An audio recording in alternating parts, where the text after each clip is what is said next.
Hey, this is Pastor Ryan. Thanks for joining us for the Sunday Preview. Our passage this week is Acts chapter 2, verses 1 through 4. This is in our establishment section of Acts, which is followed by the extension of the church and the expansion of the church in the later chapters.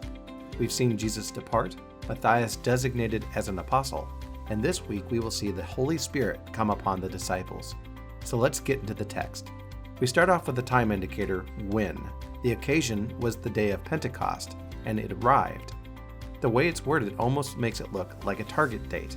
The group, presumably of the 120 mentioned in the prior passage, were all together in one place.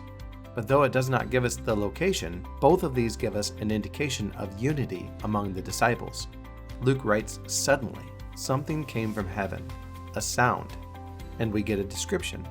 It sounded like a mighty, rushing wind. It was able to fill an entire house. It was a house where they were sitting, and here we see an indication of where they were. Luke continues, saying divided tongues, described as a fire, appeared to the group, and then they rested on each one of them, giving us an indication of how they rested on the group. It wasn't on the group generally, but on each one. After the sound and the tongues of fire appeared, they were all, a fourth indicator of unity among the disciples, filled, the second time that word was used, with the Holy Spirit. Again, this followed the sound and the tongues of fire. The external result was that they began to speak in other tongues, as the Spirit, or the source, gave them utterance. Before we go, there are a few questions you might think through in your study this week. First, what's the significance of this happening on the day of Pentecost? Or is that significant?